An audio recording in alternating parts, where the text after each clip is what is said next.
You are looking at Julian's pronunciation guide, where we look at how to pronounce better some of the most mispronounced words in the world, like this other curious word. But how do you say what you're looking for today?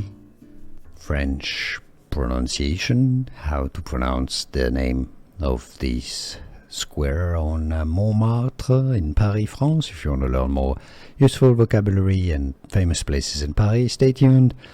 Place, which is French for square, Place du Tertre, Place du Tertre.